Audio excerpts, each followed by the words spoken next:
Hello. Hello from hunting a place in Detroit. And you can't see it, but I'm looking at a very large ship going across the Detroit River. Happy New Year. Welcome to a new edition of At the Wheel with me, Joe White of the High Speed Rodeo newsletter on Substack, and Tu Lee of Sino Auto Insights, who has a number of platforms, and this is one of them. We're going to be diving in to the latest news and trends in the world of cars. This week, we're going to talk about CES. We're going to talk about robots. We're going to talk about what's left of the Detroit Auto Show, probably a few more things. As always, we have a lot to say. None of it should be taken as investment advice, too. Good to see you online. Where do you want to start? Let's start. You want to start with CES? We both were there. We saw each other amongst the crowds. Let's do a quick rewind. Yeah, let's do a rewind. What did you see at CES that got your attention? So I'm going to broad brush four things. I'm going to say AI. Now AI used for things, embodied AI, physical AI, agentic AI, autonomous AI with Nvidia's announcement. And then robotics. Hyundai Group, you and I were both at the big presser. They always had two people on stage pretty much, and one of them was a Boston Dynamics employee and the other was a Hyundai Motor Group employee. And there was also leaned heavily Google into executives. those robotics. Right. Yeah, that was definitely, I mean, AI and robotics were definitely the message that I got. I mean, now, there's all kinds of other stuff, and we saw some crazy consumer electronics stuff at the preview before the sort of the main press day. But I mean, I think we're going to focus on the things that are right around mobility and the auto industry essentially. And you're right. I mean, AI in various forms, but most spectacularly in sort of the form of robots and Hyundai's humanoid robot. That did seem to be the main thing. You mentioned Nvidia. I mean, honestly, they should just rebrand CES as the Nvidia show. The people in the bright lime green or acid green Nvidia shirts were everywhere, and Nvidia had partnerships upon partnerships upon partnerships that they were announcing. A new agreement with partnership with Bosch to create a plug-in AI brain for a legacy car. I don't know. I mean, the robotics, the humanoid Let me stop you robot. there. One comment I want to make about Nvidia is they are trying to be the Switzerland of technology companies. They want to work and cooperate with everyone. I think Jensen sees tremendous opportunity.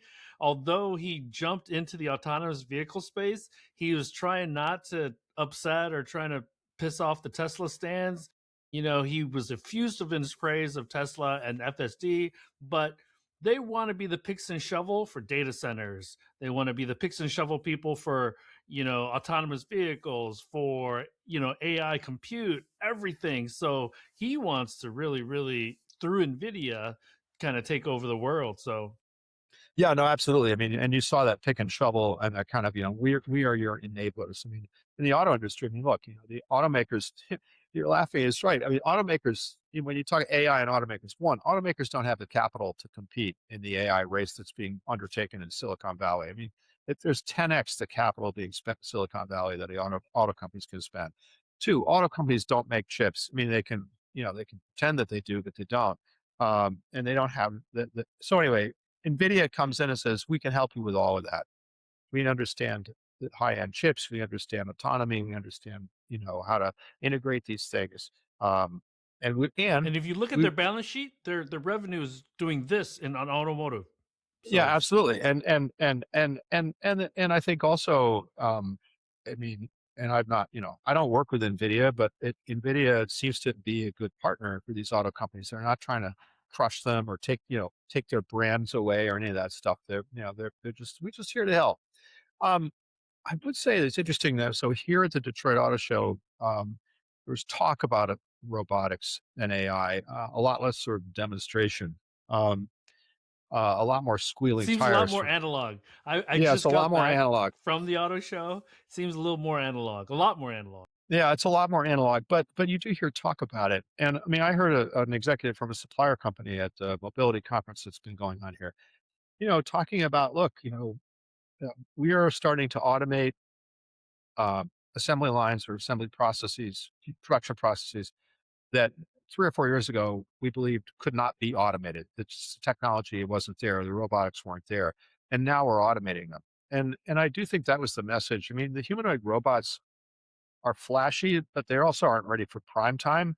But what does seem to be real, and you kind of dig a little bit behind what's being said, is that um, various kinds of automation and various kinds of industrial AI are actually ready for prime time, or at least ready for deployment, and that's significant. And I think it's going to be more significant in the next couple, 3, 4 years, as these companies, you know, one, gain confidence that the automation can work, and two, the automation gets better. Um, uh, So and so this is where Hyundai could become a tier 1 because they said 2030 yeah, they're gonna be able to get building 30,000 of these robots, and they're gonna sell them as a service to absolutely. No, other they totally want OEMs, to. to other They totally, manufacturers. yeah, they want to make that a business now.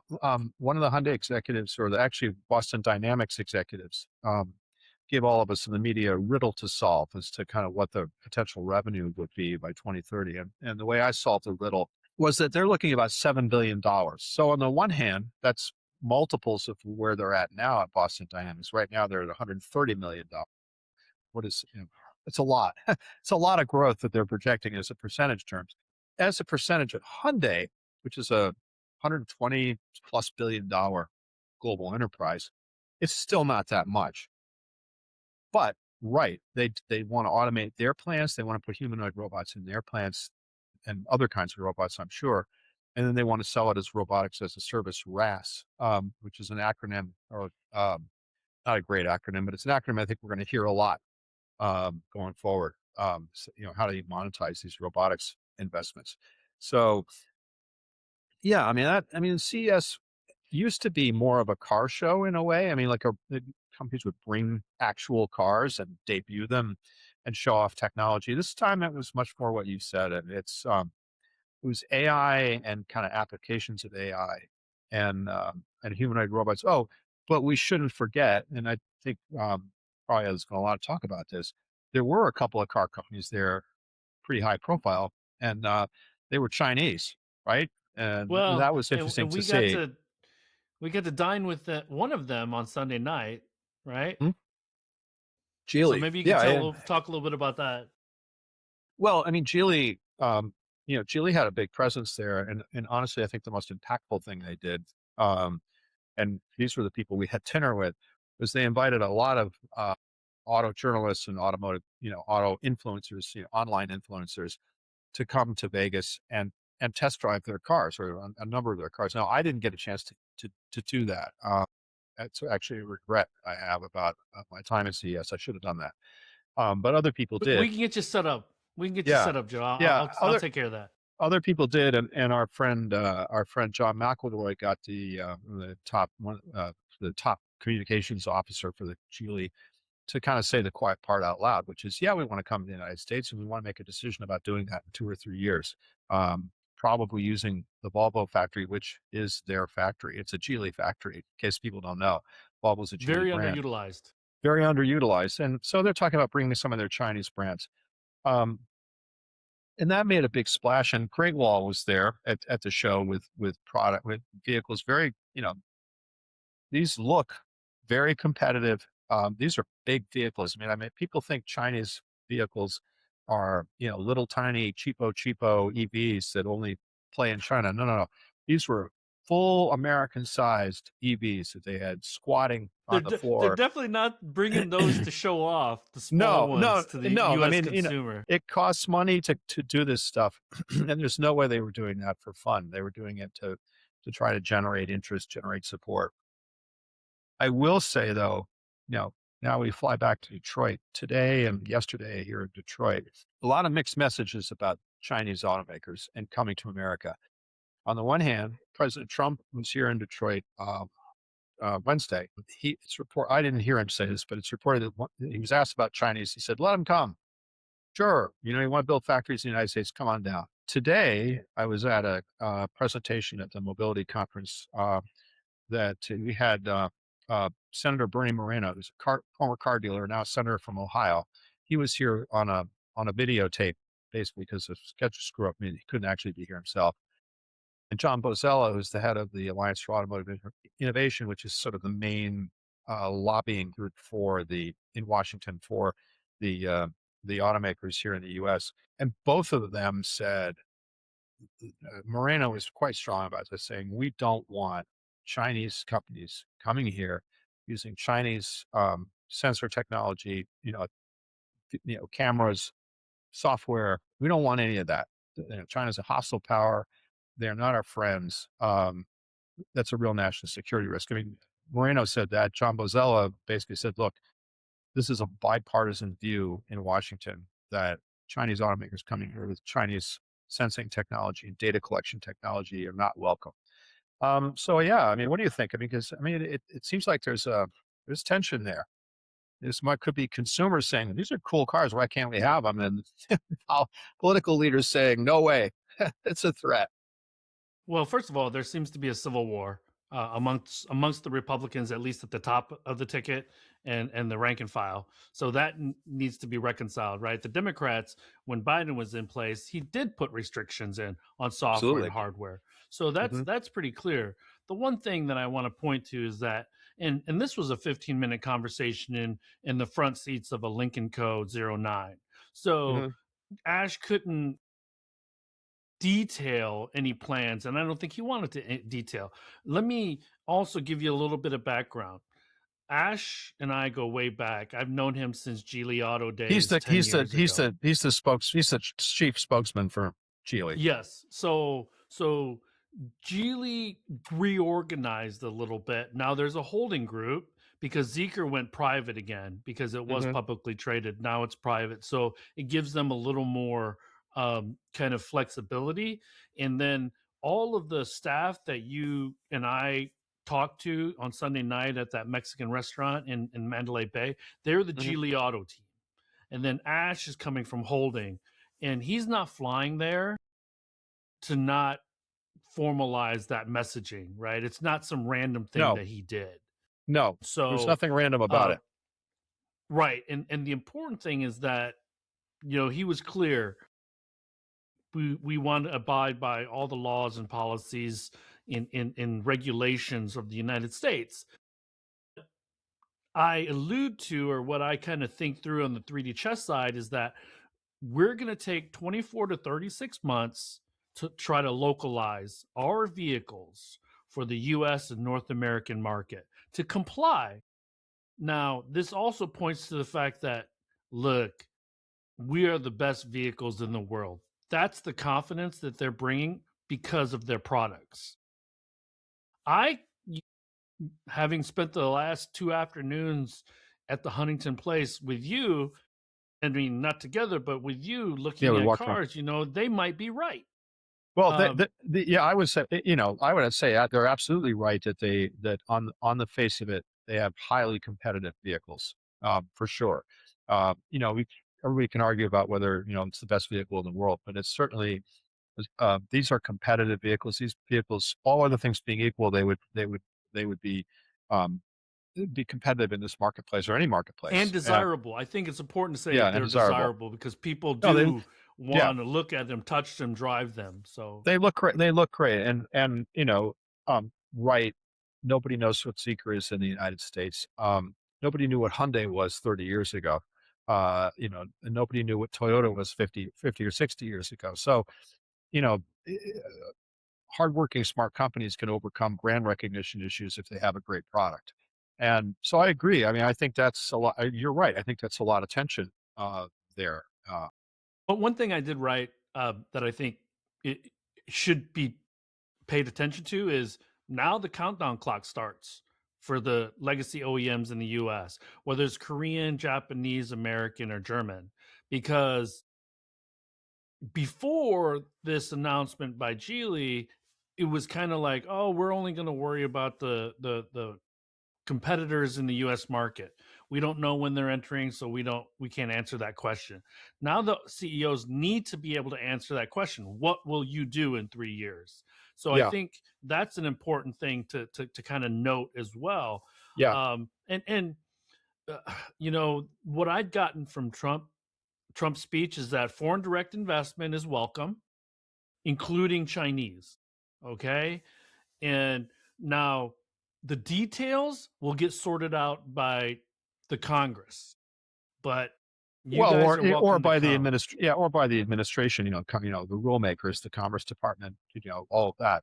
And the But last thing right. I'll say about this, real quick, Joe, is that I think most of these Chinese OEMs see this 3-year window as the last 3 years of Trump's presidency as the real opportunity, because they don't know what's going to happen after that, but they do know that there's probably the likeliest time frame to come to the United States is over the next 3 years. Well, And yeah, there's always a FOMO, right? There's always a yeah. FOMO with the Chinese companies. So this is the first domino. It won't be the only domino that's going to No, fall. yeah, it does seem like they want to test the wall. They want to see if they can get over the wall or under the wall. Um, and I mean, 3 years is not a lot of time to stand up a high volume supply chain. But it's not, they work fast, so maybe it's not impossible. And and you're right. I mean, I guess that the politics of it are going to be interesting to watch because there is bipartisan distrust of China. Um, but on the other hand, and you're right. I mean, Trump has said more than once, I think, if you want to come and invest in the United States, come on down. Let's make a deal. He's famously transactional. So if they can come up with a formula, that gets, that satisfies him, who knows what can happen. So yeah, no, I think, that was like, so for as far as CES is concerned, right. I mean, that was kind of the main takeaway as far as automotive news. That was actually the news as far as I could tell. Actually, I did go to the Great Minds session with Doug Field and 3 of his lieutenants. So let me Mhm. talk about that Talk for about that. 30 Yeah. seconds. It was a great session. It was almost a mini Rivian AI day. Hmm. And the biggest takeaways from that is Ford will be launching an AI assistant app that will complement its vehicles. Okay, but they're going to start with the app first. Next, they are launching level 3 autonomy in their vehicles by 2028, likely in the UEV, the vehicle that they're Yeah. designing out in Long Beach. Right. The The electric third thing, truck, we think. Yeah. yes, the third thing is that he stressed and his team stressed that everything we're doing is in house. We're vertically integrating, and they showed off a compute module that they said proudly we are doing all of this in house. And so at the end of the session, there's a Q&A with Ed Lowe, the editor in chief of Motor Trend, I think. And he asked Doug, are you guys designing your own silicon? Are you guys fabbing your own silicon? Doug kind of punted on that, but they have to be dabbling in that space. And it seems like they do want to own it like a Tesla, like a BYD, because that's the trend. Neo is also designing some of Silicon's Xpeng, and there's an opportunity for some of these companies. Some of the silicon is going to be crap, but the good ones, there's an opportunity to sell it to other OEMs, right? And so that could be another opportunity to generate licensing revenue or sales revenue from a different product. And so I was really let's say I wasn't surprised, but I was glad to see that Ford is coming out there and showing that, you know what, we're alive, we're well, and we're gonna move. A week after they said they're gonna write down 19. Yeah. Right off. Yeah. And that's, yeah, right off 19.5 billion. I mean, and that's certainly something that's hanging over, well, both shows, but certainly the Detroit Auto Show. Um, I mean, we can talk a little bit about what seems to be going on here. Uh, and pardon my voice, I'm still getting over my, pre-CES flu. The amount of money that just the Let's do Detroit this. Let's Three. do this. Let's do this because I know you talked about this in your newsletter. So Yeah. let's talk about the amount because some people are saying 25 billion, some people saying a little bit more, but you had done back of the envelope calculation and wrote it about it in your newsletter. So let's talk Yeah. about that a little bit. So I mean, so already GM and Ford have written up $7 billion in electric vehicle investment. GM is doing it kind of in pieces. They did some in the third quarter. They're doing another 6 billion plus in the fourth quarter. They said in an investor, in a filing with the SEC, well, we're actually not done. There's probably going to be more write-offs down the road. Not as big as the 6 billion that they announced for the fourth quarter, but there's going to be something. They're still trying to figure out how much money they owe suppliers from canceled contracts and all that. Ford basically decided that, to get the supersized, double pastrami dirt sandwich, $19.5 billion, eat it all at once. You add them up, and they're at $27 billion. Stellantis, Chrysler, has not yet said how much they're going to write off, sunky or stranded EV investments, primarily, I guess, in the United States, although maybe not just in the United States. But it's not going to be a number that's zero. And it could well be a number that's, plenty big enough to put the total over $30 billion. So I took a swat at it. It's going to be $30 billion. And that points or takes us to a point that was being much discussed here in Detroit, which is the costs of policy turbulence, particularly in the United States with the Trump administration, is just enormous. They're begging Washington, begging Trump, please, do whatever it is you're going to do it, make it stick. Because going back and forth is costing them a fortune. The next thing that's going to be on the horizon for that is the free trade agreement. I'm literally, you can't see this, but I'm literally looking at Canada right now as I look out the windows here. The U.S., Canada, it's U.S. Like seeing It's like seeing Russia from Alaska, right? Yeah, Russia from Alaska. Anyway, but the U.S., Canada, Mexico trade agreement is the next thing on the agenda. And as we heard from the president this week, responsive to questions about that was, it's irrelevant. It's irrelevant to me. We don't need Canadian. We don't need Mexico. Build it all here.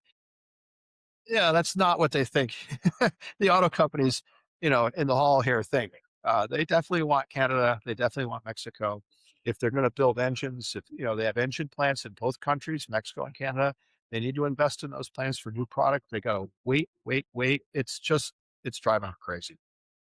And guess where Prime Minister, I think it's the Prime Minister of Canada, Carney is right now. He's in Beijing. So sly old fox. Yeah, that's the problem. People work around us. The United States. And I had already kind of anticipated if we can't renegotiate a USMCA, Canada is going to go from 100% tariffs on Chinese vehicles to zero, and they're going to do everything in their power to try to entice the Chinese automakers to build in Canada. For the incumbents, and not just the Detroit brands, Toyota, Honda, for that. So yeah, I think there's a real risk there. I want your view on this. The other thing that I thought walking around this Detroit Auto Show, which honestly so diminished from what it used to be. It used to be a genuine international auto show. Now it's just like a dealer association show, and even that it's diminished. And so, yeah, there's some electric vehicles out there that the companies are still going to try to sell, mainly at General Motors. Electric Cadillacs, they look great. But most of what you see is, combustion trucks, combustion SUVs. It's very legacy. What did you make of that? You think about where the industry seems to be. The U.S. industry seems to be settling down. I almost feel like it's a microcosm of what the future might look like for the U.S. legacies. A diminished presence in global sales, because to your point, the only place that sells in any kind of volume those big trucks and SUVs is the United States. Special product. And so guys like Mozilla, they're walking a fine line, because if these legacy OEMs are diminished, guess what? All of his money that he gets to spend on advocacy, that's going to go away. So he's got to court the Chinese, the Koreans, and the Japanese to make up for some of these shortfalls, right? And the dealership groups. Let me Yeah, go Let finish me that. be I a have a cynic thought. real quick. Let me be a cynic real quick. Finish my cynicism. The dealership groups that are kind of like hemming and hawing about welcoming, they're going to turn on a dime if and when the first Chinese electric vehicle is announced to be either manufactured or imported from China. So let me tell you, and I kind of joked around this. Remember, we were both speakers at Steve Greenfield's Yeah. Autotech Yeah. Ventures Yep. thing. Yep. I Yep. said, maybe it was the Automotive News Congress, but I said, people in this audience, I wouldn't be surprised if a third of them or half of them within the next 3 years has WeChat on their phone. Yeah, So because so they can hear from their Chinese distributors. So speaking of John Bozzella, we talked with him and I heard him give a presentation. I I do think yes, you're right. He represents a group of companies that are not all on the same page. They're not all on the same page about electrification. They're not all on the same page about technology. They may not even be on the same page about what is the smartest strategy vis-a-vis Chinese entry in the Chinese automaker entry in the United States. Um, he was pretty he did come out pretty strongly saying, you know, that he believes that it's, I think I said this earlier, but he believes that it's a bipartisan kind of feeling that letting Chinese automakers into the US market, the way things are now, with the advantages that Chinese automakers have, um, from the government support. I mean, separate and apart from their technology that they worked hard to develop.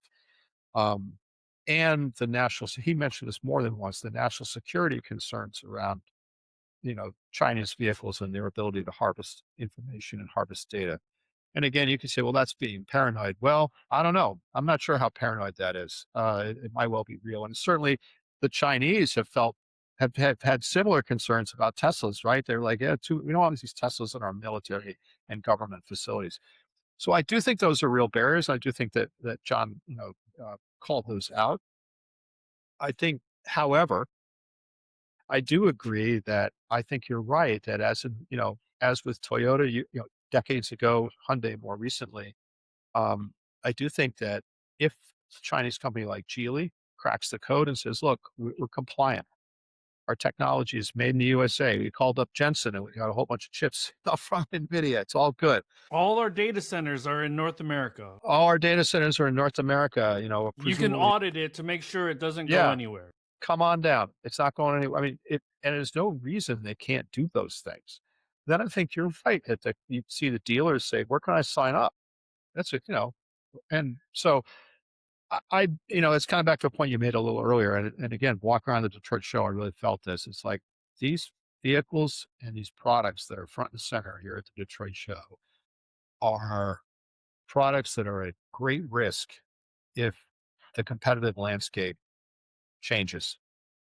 In other words, if the best of the Chinese automakers bring the best of their products to this country, and yeah, I think that was something I thought. I mean, it just these are backward. A lot of this is backward looking.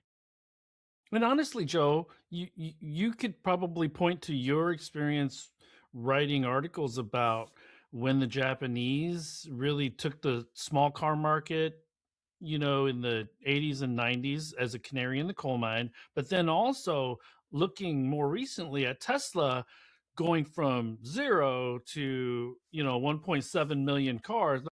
Their problems, their sales problems stem from product and CEO clashing with ideologies. But if Tesla would have reinvested in new products, I think the trajectories would have been clear, Yeah, in Europe and the United States for sure. And so um I hope that they've learned, the OEMs have learned from reading your articles, but also looking at Tesla and saying, you know what, guys, they're $1.5 trillion company. So even at 1.6 million units, we crush them on scale, but we don't have the flexibility they do from a financial market standpoint, capital market standpoint, borrowing cost standpoint, in leverage because they have all the technology in house. They developed it themselves, and so we can't blame they can't blame suppliers. but we are dependent on suppliers to be Hmm. competitive versus Hmm. the Chinese vehicles and Tesla. Yeah, yeah. No, no, I think that's right, and you're right about Tesla. I mean, if they had reinvested in the vehicle product, it'd be a different. They'd be in a different place instead of having their sales shrink. Their sales would be going up. But guess what they're investing in? What's what we've talked about earlier? In talking about in robots. So who knows? Who knows what that's? Well, so here's let me get your thoughts on this because we talked about Jensen Huang, Nvidia, Alpha Male being their not autonomous, but their AI kind of system to use with robots with autonomous vehicles. He did emphasize autonomous vehicles in his speech. Now, we often talk about Tesla's valuation being more than the combined valuation of all the OEMs at over $1 trillion. I just looked yesterday. Nvidia's worth $4.5 trillion Yeah, and dollars. Nvidia could buy. I mean, I guess Nvidia could use its market cap with it. This is kind of silly, but Nvidia's market cap is like the entire auto industry times two or three, uh, including Tesla, as you say. Yeah, yeah, yeah. No, one thing I would say, that's where you're going. Y- So one question is kind of hovering over the Detroit show and to some extent CES is, again, this is a US centric kind of a view or question. It's like, okay, we had EV, EV madness, we had EV all in on EVs. And that's over now. It's gone poof, $30 billion of value down the drain or more. Um, well, now what, right? Now what is the technology in play? And it's interesting because I see one sort of more robust forms of not quite autonomy, right? The Mercedes-Benz, kind of system that they announced during CES, the Ford system that you referenced, General Motors has a similar um, kind of level 2++ or level 3. Yeah, I guess the better way to say it, right, is eyes off the road. That they're claiming you're going to be able to drive around, uh, I guess, on certain highways, not maybe not absolutely everywhere, and take your eyes off the road and text or do a Zoom meeting or whatever. Um, so that kind of autonomy seems to be one of the answers to what's next. At a more, how shall I put it, sort of traditional level, another thing that you see happening here at the Detroit Auto Show is to just off-roadification of everything. Every brand almost is like, you're going to go off road. I mean, off road. Ram's got off road TRX, super truck. Ford unleashed a whole barrage of new Broncos at a different sort of off roads, kind of capable trim level. That seems to be the other thing. Is like, well, what are we going to hook consumers with now? Off road adventure. Um, it's yeah, it's kind of interesting given how few people actually do that kind of thing. One thing I do want to mention, I just kind of thought of this as you're talking about the different levels of autonomy, is the different strategies of all the OEMs. The Europeans effectively waved the white flag and said, we need to partner. We're going to partner with Stellantis. We're going to partner with Leap Motor. Volkswagen, we're going to partner not only with Xpeng, who we bought a 5% share or 5% stake in. We're going to write Rivian a $5 billion check. Right. And so where because Volkswagen is German and Stellantis is French, American French, they don't have the politicization, I think, that a GM or Ford would have partnering with a Chinese automaker. Now, does that put them at a disadvantage? Because I don't think Nvidia, I don't think Tesla and these other really, really smart companies are looking to enter Waymo, are looking to enter the autonomy space unless they see a huge, huge, huge opportunity. So the competition globally is going to be intense over the next 5 to 7 years. Intense. So, Yeah. what do you Yeah. think No, of I all think these I different think that's right. strategies?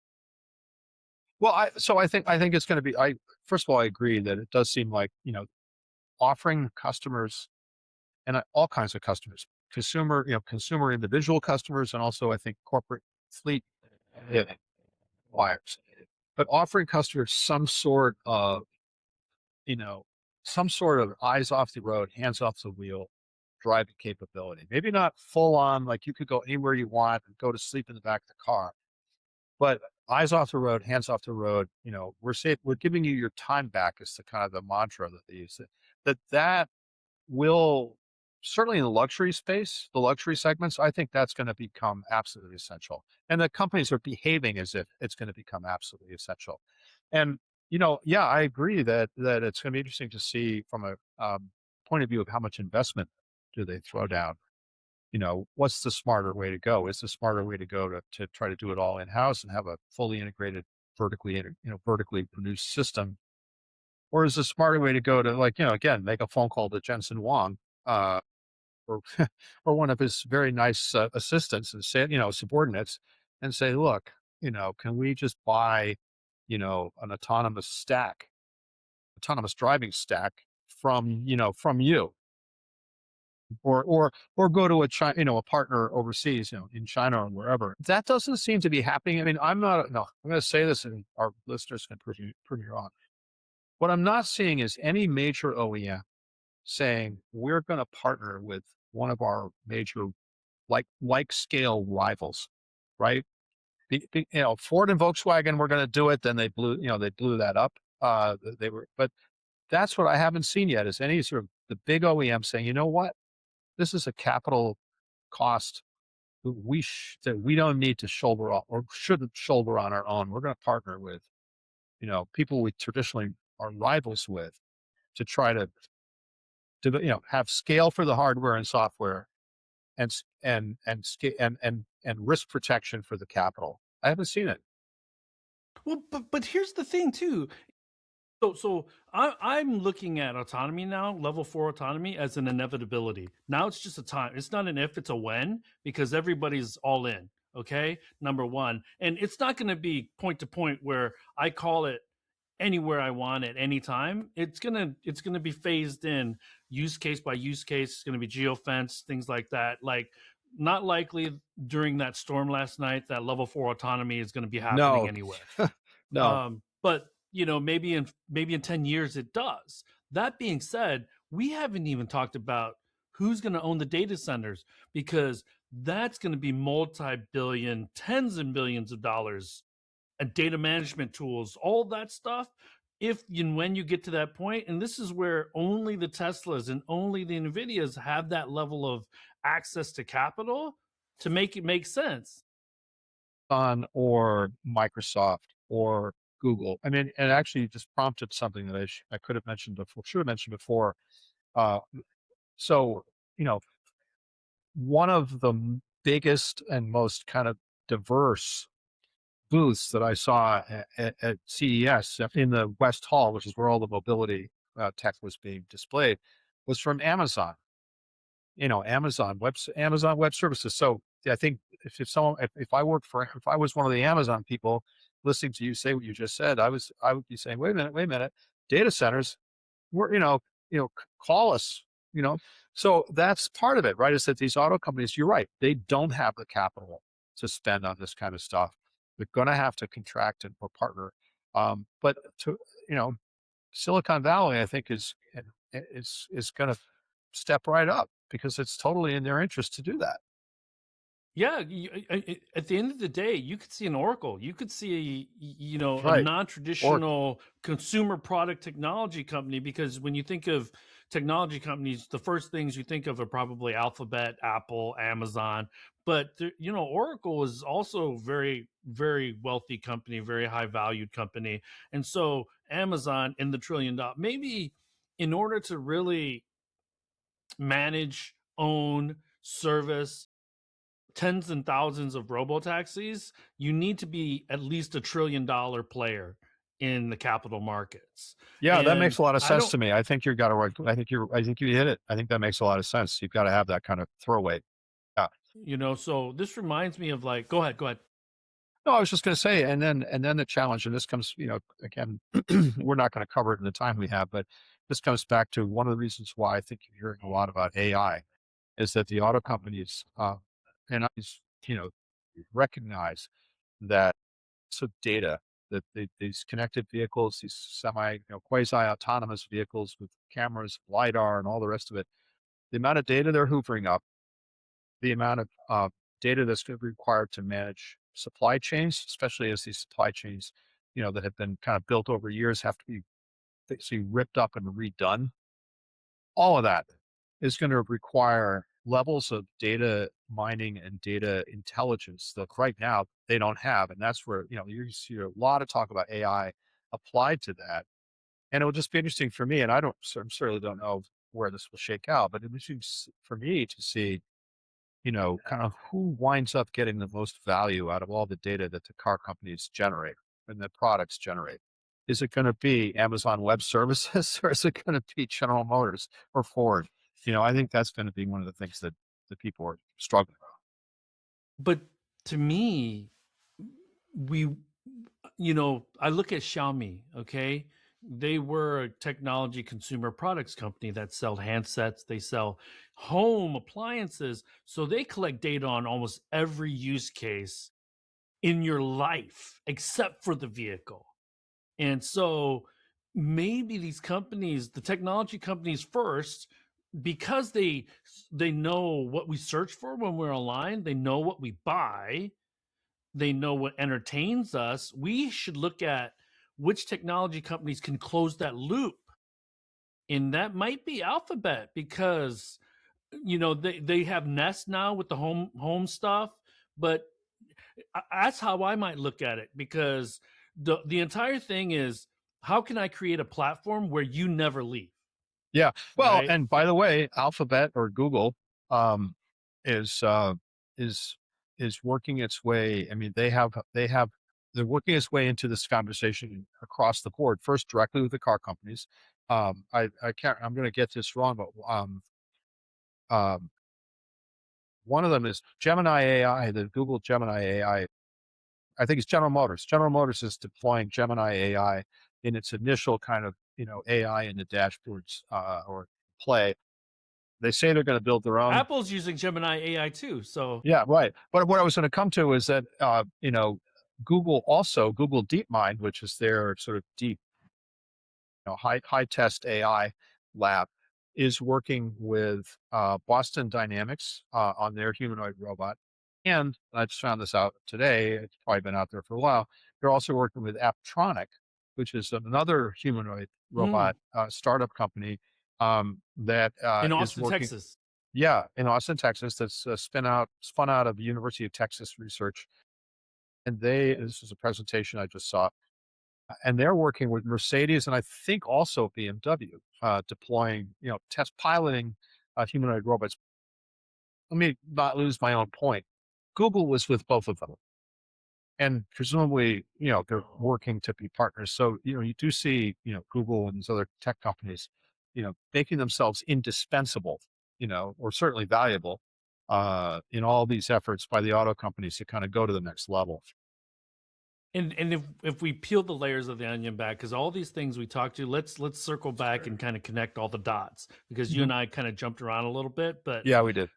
what is Google good at? They're good at asking you the right questions, gathering that data, storing that data, securing that data, because one of the biggest investments What's the that they companies? make annually is data centers, right? And so now, Absolutely. but one of the other things that is really important is these data centers use a lot of electricity. So that's going to be another component of investment, right? And being able to manage those electricity costs. But the data, to your point, right? GM, Ford aren't as good as the technology companies at gathering the data, analyzing the data, and then spitting out potential services that can profit from that data. And so that's where it does make sense to partner. But It seems you like it. know if they continue to be global companies, they might only have the option of partnering with the Chinese, like GM and Momenta in the China market. And I think we should always be open minded that GM for the US versus GM and Ford for the rest of the world might look completely different. Yeah, absolutely. No, that and that was said explicitly by a number of people who I listened to at the forum that was here at the Detroit show and also at CES. I mean that it's a whole nother podcast which we won't get to today. But kind of what does globalization mean for the auto industry? That's changing right in front of our eyes, and that's part of it. And the It's pass this. and manufacturing the passenger vehicle is probably the least important part of that conversation. Well, it certainly looks like it. Although some at the end of the day, you still got to get a car or a truck out the end of the assembly line. So yeah. Two. Anything else you want to talk about before we No, uh, I before we would like sign to off say for the that week? I say that we are anticipating another episode on the week of the 25th. I'll have more details. We'll have more details next week. We might have one or two special guests as well. That's the So, goal. other than that, you rest up. You've been sick in Vegas a little bit and No, I recovering was. here, and you've Yeah, burning yeah. both ends, man. Burning both Yeah, yeah, ends. no, So, it's the CES Detroit Auto Show health challenge continues. That's one thing that has never changed. All right, two, good to see you. We'll be back thanks on for the, joining as I us, said. everyone. Thanks for joining us. We'll be back on the We'll see you next time. 25th. All right, bye bye.